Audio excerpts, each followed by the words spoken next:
All right, folks, this is the Q&A panel with Colin Bresler. His film is feature film, The Mummy Murders. So I want to start off talking about you first, Colin, before we get to the film. I was curious, when I looked at your body of work, the majority of what it looks like you've done so far is in television. So I was intrigued what drew you to TV more so versus film, it seems. Yeah, so that's a great question. I started out at School of Visual Arts in New York, studying film. I'm old, so back then there was very little to no digital world. It was pre-digital analog. Okay. So I learned cinema and filmmaking, and I took cinematography classes. I left school and I was like, oh yeah, movies, movies, movies. I joined the union. I was a union AC working on feature films in New York City area, really like northeast of the country area. Okay. And as that went on, I also was moonlighting as a production assistant in reality TV slash television world, mostly cooking shows and stuff. Um, Okay. because I'm sure you're aware of this, but especially back then, independent cinema in New York, especially the type of stuff I was doing was kind of low budget.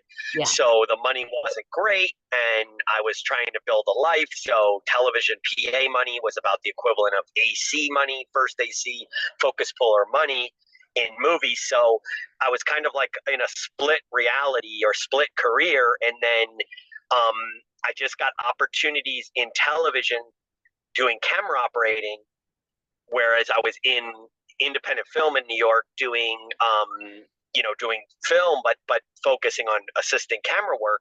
And so this was paying more, the television world. Got And it. so I never took up I never put all my feet, so to speak, into the television world. I always was doing film stuff on the side, or I do a television show, then I do like a short film or a indie feature. And so I knew film is my love, but TV was paying the bills, and my career in television was growing and growing. And I was camera operating, and then I was director of photography on television shows, and so it was just kind of like. And I don't want to sound like I'm poo-pooing that, because I'm really not. I'm very blessed. I don't want to come off like, oh, he hates television. No, no, I loved it. I mean, honestly, reality television taught me so much as a filmmaker Sure. about how to collect story and to work fast. And so, but yeah, so to long story short, basically, yeah, I mean, I kind of, it was that split screen world, and I went down the rabbit hole of television because of opportunity, but I always kept a foot in the cinema world as well. Gotcha. Thanks for explaining that. Curious. I know that horror appeals to you. The entire genre appeals to you. So I'm curious, twofold question. For one, what is it about the genre itself? And number two, why pick a genre that's seemingly so hard to sell to people? Because I know everybody thinks horror is just a go-to and we all love it, but maybe not. Yeah, that's a great point. It is hard to sell. There is a niche audience. Um, as far as horror, it's funny. I never liked horror movies as a fan. Hmm. My wife, and back then my girlfriend, um, loves horror. She was obsessed with it. So she lived in Newark, New Jersey.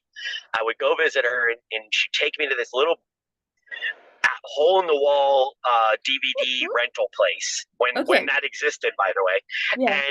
and we'd watch horror movies all the time. And the thing, I'll be honest with you, because of my cinematography background, I loved the cinematography of horror movies, and Sure. I loved what they were doing with it. And as a writer, as someone, I love film, and I knew that at that time in my life, I had been doing television for about 10 years. I knew that I wanted to do films, and I was like, I think I'm ready to direct. And so honestly, it was it was a calculated decision, I'm not gonna lie. I my feet my passion was always sort of drama, sci-fi ish type stuff, like kind of, you know things, thoughtful type movies where it's like passionate and those kind of things. um I never saw myself doing horror, but I knew that horror connects to a very specific audience pretty straightforward wise. So like that was the calculated part. Was I know because of my relationship with my wife and how she was exposing me all these indie horror, whatever horror, I like, oh, okay, so there's a whole world here. There's a very dedicated fan base. Mhm.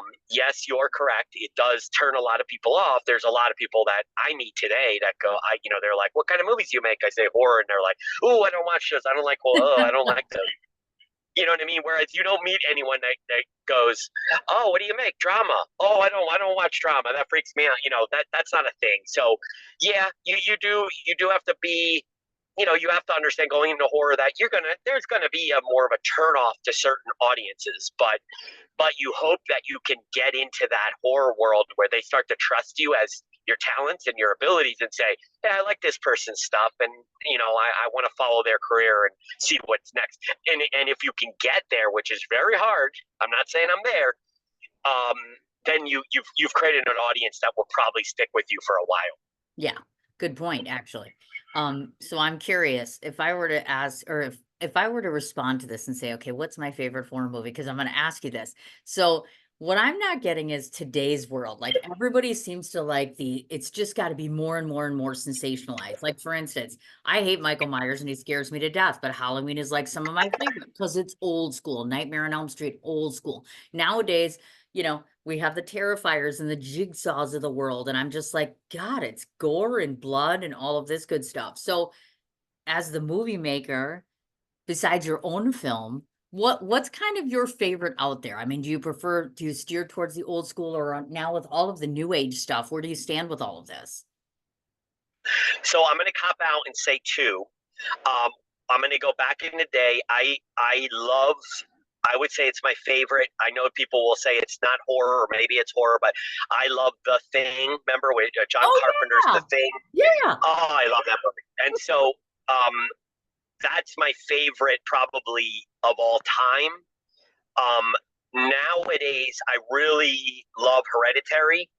Um, Really? and yeah, I really love that movie. So I've kind of fallen in love with like Long Legs, Hereditary. I know they're not the same type of, but I really enjoy what's going on in horror with those kind of films. I know that certain horror fans that sort of gravitate to Terrifier, like you said, Yeah. are not as into those movies per se, but I think I love that there's these artists kind of dabbling in the horror realm and doing these kind of very artful, interesting things with the cinema and Yeah. cinematography of it. That I don't know, as a filmmaker, I mean, I'm a film nerd, so like it definitely gets me in. It gets me excited to watch how their usage of shots and motif and like ambiance and everything. And I know it's not for everyone, but those movies. Like I said, Hereditary, Midsummer, the stuff Robert Eggers is doing. I mean, I really enjoy what they're doing as filmmakers in the horror genre. And to be honest with you, I agree with you. I'm not really a big horror fan. I don't really gravitate to films that are more about shock than the value of doing something with cinema and being creative. I just it doesn't do that much for me personally. And I'm not poo pooing for anybody watching. I'm not poo pooing those movies. They're not for me. Like I Right. prefer psychological stuff or ghost or demon stuff where Yeah. it's just playing with the medium and really creeping me out. So would it be fair to say, if I guessed, you're probably a M. Night Shyamalan fan then? I like a lot of his stuff. I Okay. despised the last movie he did, Trap. Yeah, I did. And to be honest, I grew up in Philadelphia, so I Okay. really love what he's done with Philadelphia market and Yeah. everything as a filmmaker. And I do think he's a brilliant, brilliant filmmaker. I found the last film to be lazy. I mean, I know that's an ugly thing to say, but I don't know what it was about it. I didn't like the writing. I thought the story, and maybe I missed the point. Maybe there was something about it that he was going for, but I did too. it felt very, yeah, I don't know if you saw it, but it just felt, it didn't feel like him. He's like you said. I mean, the reason you probably said I might like him is because he Yeah. does like really good ambiance. His stories kind of keep you guessing and keep you interested. Yes. That movie, that movie just felt very forced. All the twists and turns Yeah. felt very forced, and they didn't feel earned. And I was like, anyway, I know you didn't want to do a trap review video, but yeah, no, I like his work. I mean, I'm definitely not going to say I don't like. I like his work a lot. Yeah. No, I agree with you. And hopefully if M. Night Shyamalan ever watches this, I'm sorry. We still love you. It's not that we don't Oh like yeah, you. Everybody has a bad if he's film. watching, I love you. You're a big inspiration for me. I actually, I actually worked as a production assistant on The Sixth Sense. You never talked to me, Oh, which is fine. I ooh. respect that, but I love that. I love The Sixth Sense. See, now that to me is horror. We could talk about this all days, but we're sorry, M. Night. Please don't hate us if you watch this. yeah, Okay, we'll move on to please don't, something please don't. positive. All right, let's talk about Bresler Productions. I know, of course, besides shooting your own films, you also have acting classes and social media marketing videos and all sorts of goodies. So, if I were to ask you on the production side of things and all that you offer, what is the one big thing that you think you want to expand on coming up in 2025 as far as with your production company? Wow, that's a really good question. Well, so I just partnered with Fourth Quarter Entertainment, which we've kind of become one entity. Okay. And down here in Texas, I'm in Texas, by the way. I don't know if Right. that's Yes, I obvious, do. but yeah. So we just form. We're forming. We're doing a lot. It's what I'm about to say is going to be kind of sound bigger than it is, but we started a profit, and we're doing a lot. I'm really trying to teach. I'm in South Texas. I'm really trying to bring a better sort of infrastructure to the area. There isn't a lot of infrastructure south of Austin here. So Oh, we're trying to bring a lot of film schooling and arts programming to underprivileged and special needs kids to teach nice. them, you know, and you'll understand, but and the filmmakers watching them, I'm trying to teach them about not directing and not about screenwriting, right? But about gripping and doing gaffer, lighting work and Nice. being an assistant and being a sound person or a boom operator, because they, this. I mean, a lot of people, I was this when I was 18 and went to film school, like everybody there's, I want to be a director, but nobody there, the first day they don't go, what do you guys want to be? And a guy raised his hand and said, I want to be a second assistant camera person. You know what I mean? Yeah. Like, and but people don't know that in Hollywood, particularly, that's a career. I mean, people are a second assistant with a house and a mortgage, and so I'm just trying to expose younger people that never thought they love cinema and all that, but they never thought of it as a career because they think it's like I might like getting to the NBA or something. Right. Because you and I both know becoming the director of a Marvel movie is like becoming a part of the NBA. I mean, it's Oh, very hard to get there. So okay. I'm like, well, you don't have to get to be the NBA player. You can work on the NBA team and be a grip or be a dolly grip or an AC or even art department or whatever, a second assistant editor. But I just want to, I think that because I didn't want to be a cinematographer. I didn't even know what it was. I got to school and then I was like, that's so cool. Like that person does lighting. And Yeah. I fell in love with lighting at 18, 19 years old. But if I wasn't exposed to it, I would have been writing and directing and that's it. And there's nothing wrong with that. But we both know it's really hard to break into writing, directing, Yeah. but it's not as hard becoming a DIT with the camera department, or getting Absolutely. a production assistant job on your next movie, like someone like you or me or the people in your film festival, like Yeah. becoming a production assistant on their sets and making $100 a day or whatever the rate might be. So Mhm. anyway, I learned. So we're doing that, and we have a bunch of other movies that we're working on. So I'm nearing 50, and so I do want to try to give back in terms of to kids that were like me that just have no idea what this business is except for loving the movies. Yeah. And so that's a new big thing for me. I never thought I'd be involved in a nonprofit and anything like that. So I'm really excited about it, and so we have a lot of cool stuff going on. That's very, very cool. I'm excited for you just listening to it. That's awesome. Very, very cool. Thank you. Um, so before we get to actually talking about this very scary film that frightens me and many other people that's done quite well in the festival, I want to talk about this because I think it's super important. You were incredibly vulnerable and generous with something that you shared in an interview, and I'd like to have you expand on it a bit. I know one of the things that you struggle with is also something I struggle with quite some time, which is suffering from things like severe anxiety and OCD. I've had a huge issue with that since my partner passed, etc. And I don't think people really realize that although a lot of us in the creative world struggle with mental health issues, how very trapping and confining and just suffocating it is to live like this. So if someone's watching this today and they have the same struggles, how do you advise them to continue on despite these challenges? Well, yeah. I mean, so I was diagnosed in 2020. It was something very fortunate that what COVID unfortunately and fortunately thrusted upon my life, because I was really, really struggling. As I know you can relate to, I was really struggling with my life at that point. And then COVID hits, and I'm like, oh my God, I can't work. And it was horrible. So COVID did give me a chance to say, well, I'm not doing well. So I got diagnosed with OCD, anxiety disorder, and I didn't even know what that was. I thought OCD was like washing your hands a lot. That's all I Yeah. understood of it. And that's why I never even considered it. And then when I was told about it, and this psychiatrist was kind of breaking down what it is, I was like, oh my God, that's me. And I remember I cried like a baby when I first realized that's who I was. Because, and I'm sure there's someone or people listening that maybe don't even know what they have, and it's the worst feeling not knowing what's going on. Because I mean, I was 46 when I got diagnosed.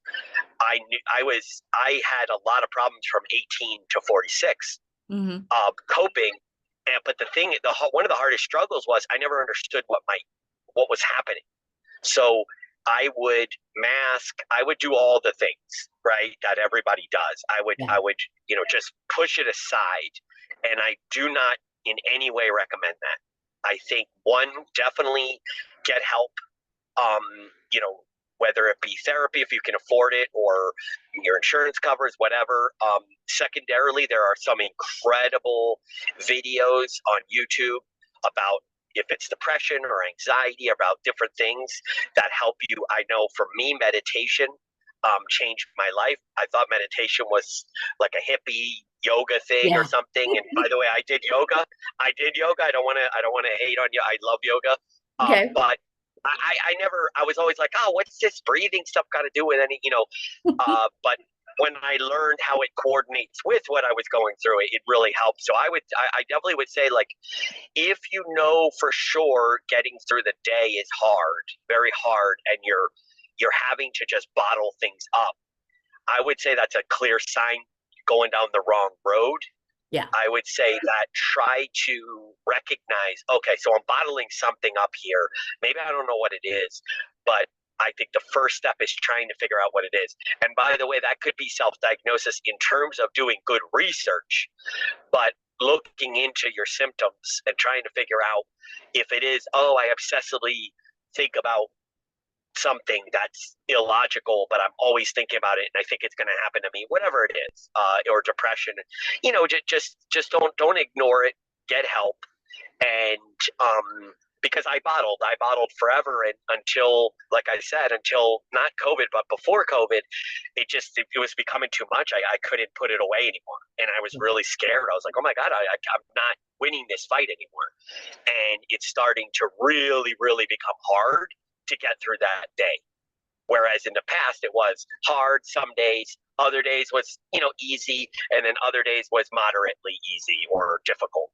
Sure. And it wasn't until every day was becoming very difficult that I said, and COVID punched me in the face, that I said, oh, I got to do something. I've got to take this seriously. I also had an incredible partner in my wife who really helped push me, and she was so supportive. So, I mean, if you don't have that, you know, be your own partner, really don't just push it aside. Like, Yeah. because the truth, I thought there was no help for me.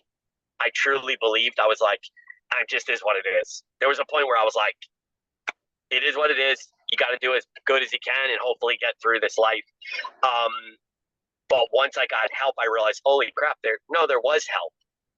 I didn't think there was, and I didn't believe in there was until I got it, and then I got it, and now I'm living the best life I've ever been able to live. Aw, And it's yeah, and it's becoming, it's still hard. Like, that's the thing. Like, another thing is, don't assume there's a magic elixir and you're going to be perfect or yep, the person you want to be. But now I know that it's like it goes, you know, and so I don't let these, when it goes down, I always tell myself, remember, you're just in a down period. It's no big deal. It's going to end, and it'll end.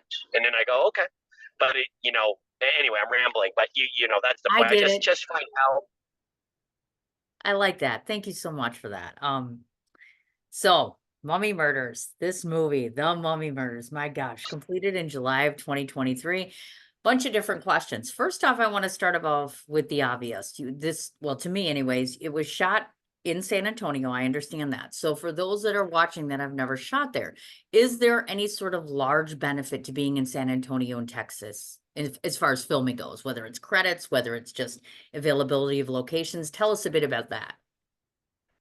Yeah, no, absolutely. I don't know about the credits as far as, so that would be someone have to do their research if they're looking for locations Okay. outside of the city. If they want to come to Texas, I know there's something. I'm just not that privy to it. As far as the one thing I'll say is, having worked in New York and other places, the one thing I love about down here is you could get locations for incredibly cheap, if not free, and really, really cool locations. Nice. So that's one thing that is just incredible. Also, on the down low, um, you can steal locations a lot easier than you can in bigger cities that are more. Yeah, I mean, you can get away with a lot more here than any. I mean, I know there's stuff I've done here that in New York would have been shut down in 5 minutes. Oh, sure. Um, yeah, meaning like sitting, shooting in front of a building, Yeah. or shooting on a city sidewalk or something. Okay. Um, if you're watching and you're not that familiar with San Antonio, Pee Wee's Big Adventure can give you that. It's Alamo.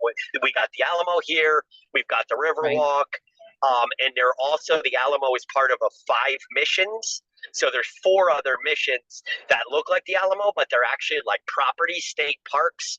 So if you've watched the Mummy Murders, when he stalks the woman about a little over halfway through, and there's that really cool looking sand structure. Yeah. That's San Jose mission. That's one of the missions, and there's, like I said, there's state parks. So there's those places. Again, that was, I changed the script last minute. I said to my lead actor Jason, I said, Jason, who played geez, Hmm. who played the killer, the mummy murderer. I told him, I said, Jason, I said, I need to. I was supposed to shoot that scene somewhere else, and I said, I want to do it in a more of an interesting location, in a more of a San Antonio legendary kind of location. So we just went down there, and the park rangers saw me, and no one bothered me, and we filmed.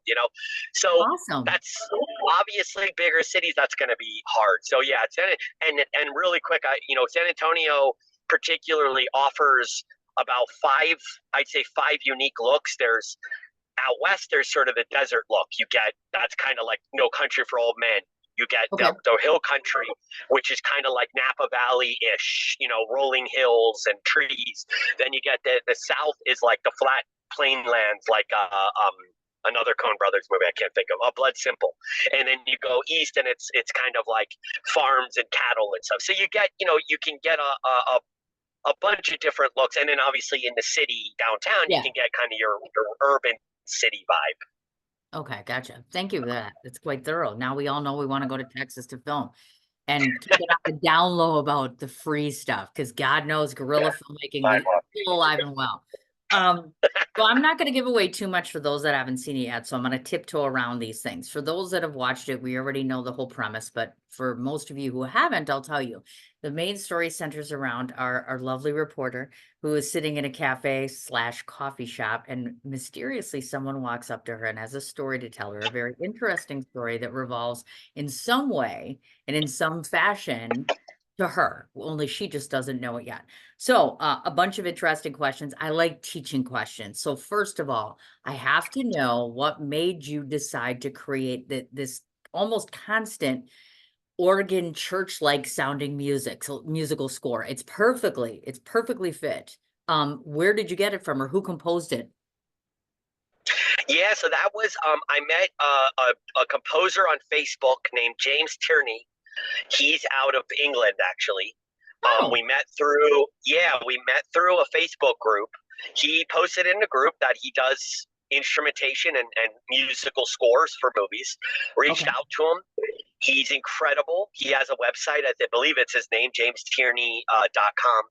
And so anyway, I just basically, we spoke on the phone, or I think we spoke through a Google chat or something. Anyway, but and I said to him, I said, he was like, "Well, what do you want?" And I knew I wanted gothic kind of organ Bach type arrangement.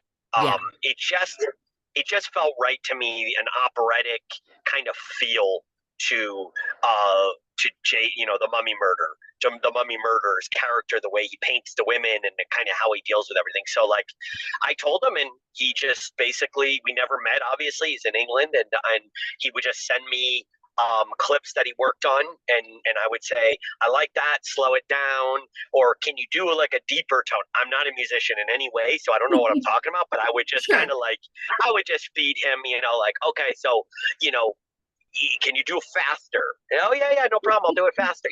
So, and we went back and forth, and honestly, most of the time he was pretty close to dead on the first takes. So I would just give him minor notes, but yeah, we would just go back and forth, and he was incredible. And then any other music outside of the organ music would just be stuff that I got on fair use kind of platforms. But yeah, the Yeah. organ stuff was very specific. I knew that I wanted that organ vibe for the film.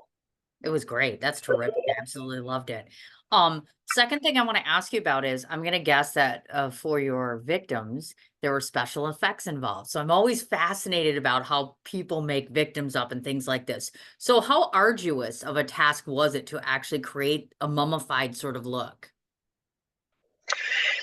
So it was tough. I mean, I work in extremely low budgets, so, and we don't have time. So it was Oh, it yeah. was hard because we would have to map out, like, okay, so I would ask the makeup person, which actually was a few different people, but I would have to ask them, like, I would show them a picture from something online and say, how long is it going to take to do this? Now, most of the time I would do that before the day of the shoot, and so that I Okay. wanted them to know, like, okay, what kind of colors do I need, what kind of makeup.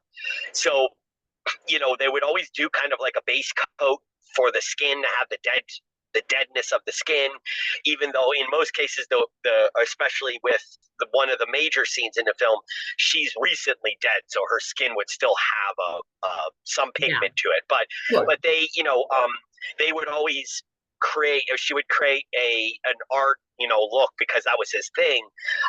It would usually take about a couple out, an hour, sometimes shorter, shockingly, but Oh, okay. usually about an hour or so. So I would have to like kind of schedule around, because one of the scenes, not giving anything away, but the one we show the whole process of her being killed.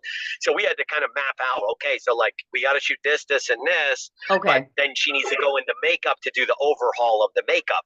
So I had to think like, okay, so let me do the makeup first, get her showered up and cleaned, and then do her kill, or opposite, right? Got And then, it. like you said, we had a blood pump effect, so there's a lot going on. Um, for someone working at my budget level, I'm really frightened of blood. It freaks me out because it's so much can go wrong, and I don't have any time. So, Right. but in the horror world, it's like, you don't do any blood, you better have a really good premise on your hands. Yeah, no kidding.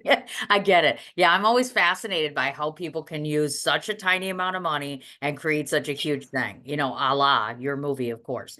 Um, One of the things that I noticed that's fascinating about the dynamic of these two characters, not only do they constantly have this cat and mouse sort of conversation going on, but they almost both have this particular lust. Like she has a lust for success. He, of course, has the need to kill, which is almost like a lust of its own. In fact, he even brags about being, I'm an artist, which I think is just such a classic line during this movie.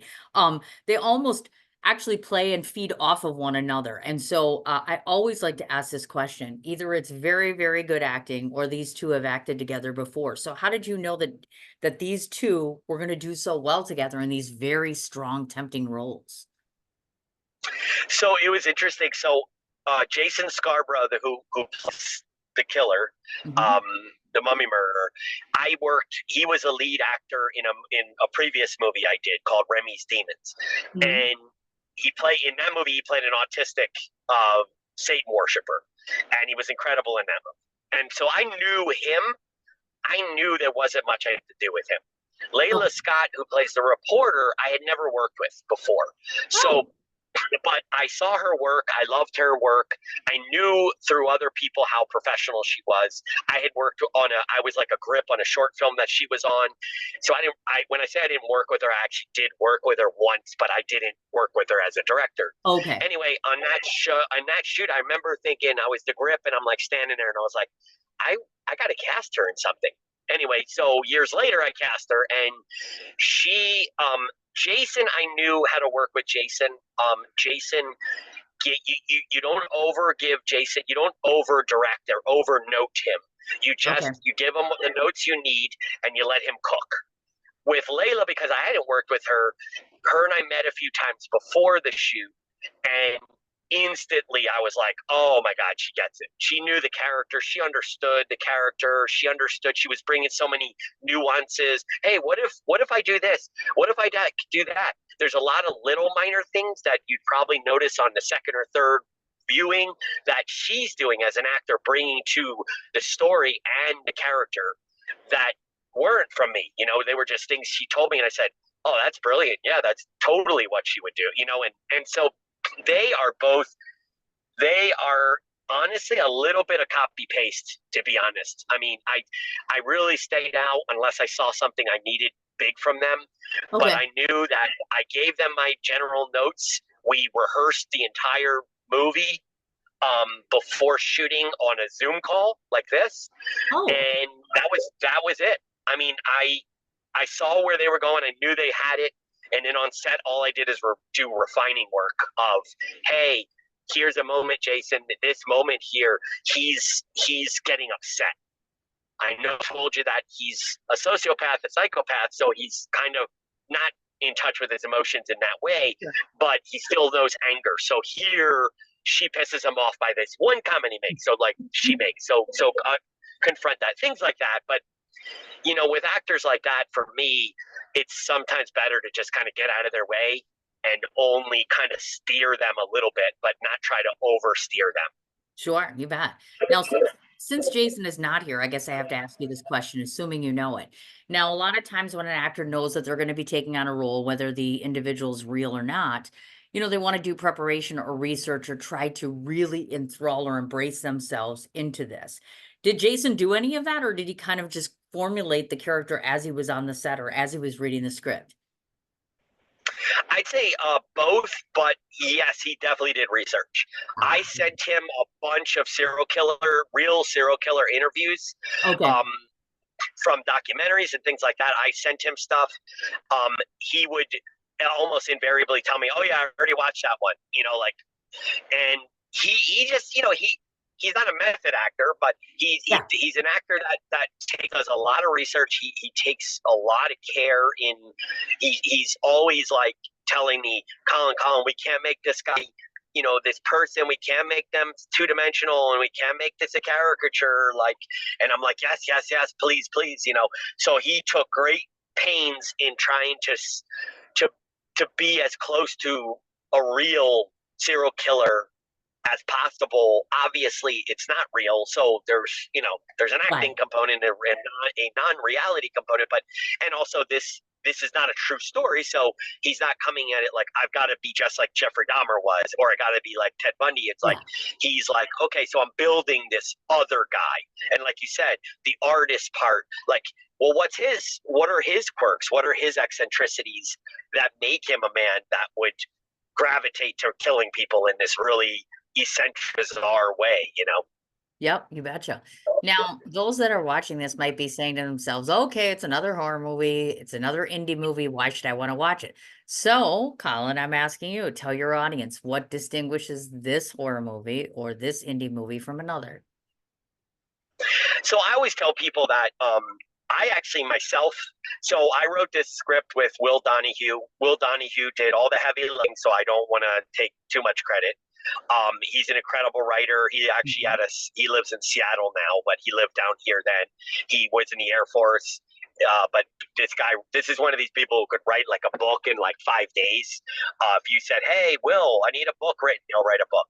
The reason I went on that little tangent is I want to give credit where credit's due. Oh, no. But basically, Will and I came up on my own with the general premise, right?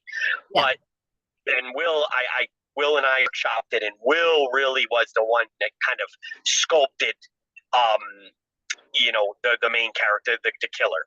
Okay. Um, and then I kind of focused on her more so. So we both had two assignments because I was like, my biggest fear was the film is a conversation, and I didn't want her to be two dimensional either. Anyway, I'm not answering your question. Answering your question, the reason the audience should, the reason I hope they would watch it or gravitate to it, and why I don't think it's like other movies per se, is that so this is not a serial killer movie in real time of the serial killer's life. This is the serial killer's life story, and diving into his psychology and kind of doing it from a new, different angle. We wanted to really dive into the psychology, but give you other flavors too. But it was important that we create this picture of the psychology of a serial killer and specifically this unique serial killer. So I think that like my view is if you like true crime, you gravitate towards serial killer movies, serial killer documentaries. This is to be for you. I think it's definitely a little bit of it's a different take on that genre. It's not, it doesn't fit into the box of a lot of other serial killer movies. And I think that, like I said, if you're into that genre, this is definitely for you to sort of investigate a movie that's in a little different of a compartment of that general bigger genre, which it would be the serial killer horror film genre. You bet. Before I forget to ask, I know you have a very unique cinematic style for lighting. So what did you do on this particular set before I forget to ask that? Yeah, I mean, well, like my background cinematography, so I take great pains. I can't. I really want the films to look as good as possible, but or what it meaning, it doesn't have to look great or pretty, but I I really want the film's look to accent and accentuate the story. So like, I try my best to on a tight budget and on a tight schedule to do the best lighting I can. Um, like I said earlier, I mean, I'm working at razor thin budgets. Yeah. The budget for this film was less than $8,000. So, I do most of the lighting myself. Oh yeah. I did have I did have help, but I camera operate myself. I do all the cinematography ends as well as directing. So I don't say that arrogantly. Like I don't want people to think I'm saying I'm anything special. It's actually I would love to have a cinematographer. I can't afford one, so it's all out of necessity. But I'm lucky enough that at least I have that background in it that I'm not sort of like fudging it. Yeah. I really I try to look at every scene and say how best cinematically can I conquer this scene with being over the top or just being cinematic to be cinematic.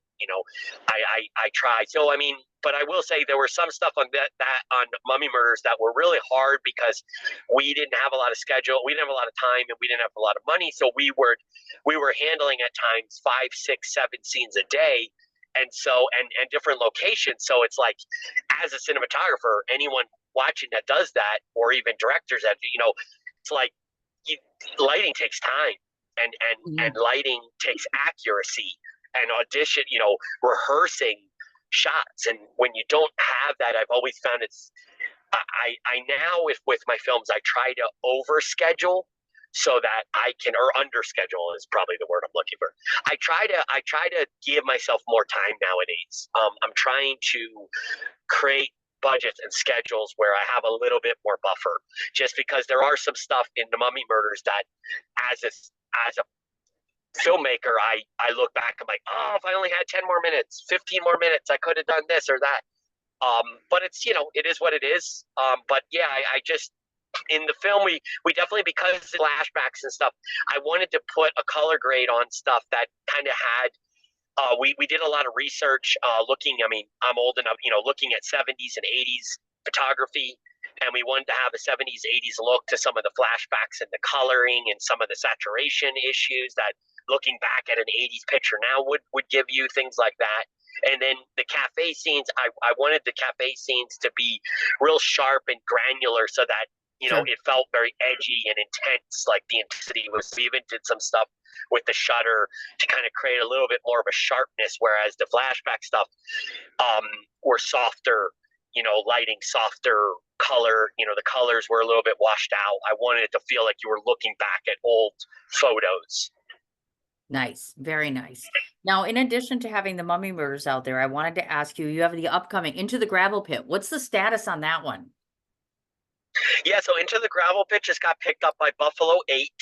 Ooh, And crazy excited.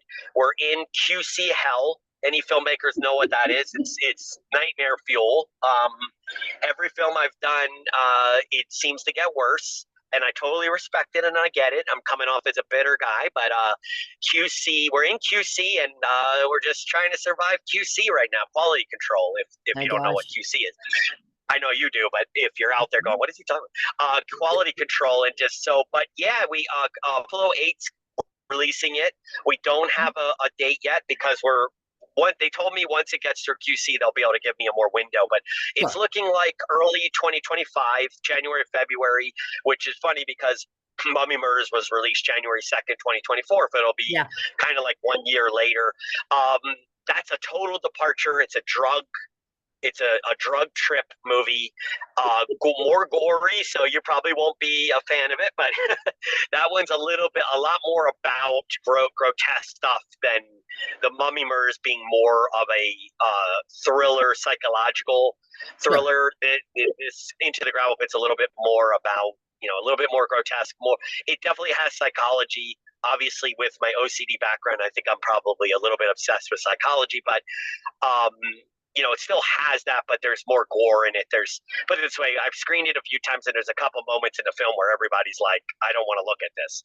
Ah, okay. So some people will be into that, some people won't. We did a screening recently for local audiences just to get a feedback, and a couple people went to the owner of the establishment and were like, why would you let him show that? So that just gives you a taste of, yeah. It's well, the thing was is that I did Mummy Murders, and I was kind of like, okay, so the thing is, I don't know about you, but like, I definitely read the clippings. I probably shouldn't, but I read like the Amazon critiques by people that aren't my Sure. mom, and they're like, they're out there, and like, most of the time people are like, there's no blood or there's no brutality or whatever. So I was like, you know what? Then I'm giving you brutality. You're gonna get brutality. So I came up with a story, and I was like, I wrote it with Ronald Mercado, and I kept pushing him. We wrote it together, and I was like, we gotta have more. Let's push it. She's got to do this to herself. He's got to do that to. So it's a departure. It's definitely an edgier film, but yeah, that'll be out. I definitely will be submitting it to the festival, to your festival, and other places. And I don't want to, that Yeah. probably seems I shady. can't wait. But, I just can't wait for that, because I said when I got on the line with him, I was already afraid of him. Then I was afraid of this movie, and now Colin's coming back with, guess what? It's going to get worse. Great. But just to remind everyone, this is the Colin Bresler, aka scares the shit out of people in a good way, excellent filmmaker and great storyteller. If you want to find him, he is on Facebook, Vimeo, YouTube, and of course his website, colinbresler.wixsite.com. And of course, the name of the movie is The Mummy Murders, which is available like all over the place. So please do check. Tubi, Yes, Amazon Prime. I'm very excited about that. Thank you, Colin Leave your Bresler. reviews.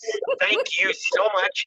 The festival was amazing. I watched the whole ceremony. And I thank you so much for putting it together. I know you're a filmmaker too, but the fact that Yes. you put together a festival to share our work, and then you have an award ceremony to show us the love, and it means so much to have people doing these things, doing festivals with the heart and integrity involved. So I just want to say thank you so much for that, and keep doing it. We need to clone you and create you across the country doing other festivals. But yeah, I'm really grateful. I told everyone about it, and I'm gonna any filmmaker that comes across my plate that's like, I'm looking to do this, I'm going to put them onto you and in your festival and everything. So grateful to you for Wow. everything.